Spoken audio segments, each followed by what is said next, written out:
Hello বন্ধুরা, চলে আসলাম বগুড়ার মহাস্থানগড়ে। আমি প্রথমে টিকিট কিনে নিয়েছি, তারপরে এখন ভিতরে চলে আসলাম। আজকে আপনাদেরকে সবাইকে মহাস্থানগড়ের পুরোটা জায়গা ঘুরে দেখাবো। মহাস্থানগড় আসলে অনেক বড় এবং অনেক সুন্দর একটা জায়গা, বগুড়ার বিখ্যাত জায়গা।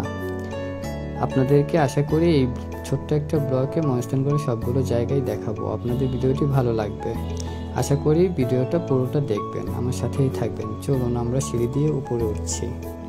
বাহির থেকে আসলে অনেক সুন্দর, এই উপর প্লেসটাও অনেক সুন্দর, কিন্তু আমি একটু হতাশা হয়েছে যে ভেতরের শুধু মাঠ, দেখার তেমন কিছু নেই।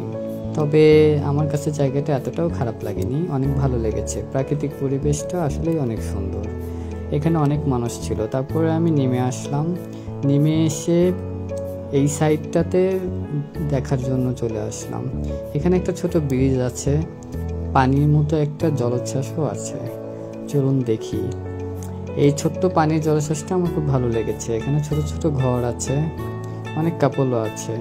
অনেক মানুষ এবার ঘুরতে আসছিল, প্রায়ই আসে, বিভিন্ন পর্যটকরা এখানে ঘুরতে আসে। মহাস্থানগড়ের অনেক ইতিহাস আছে, যদিও আমি সেই ইতিহাস জানি না। তবে এখানে ঘুরে আমার খুব ভালো লেগেছে।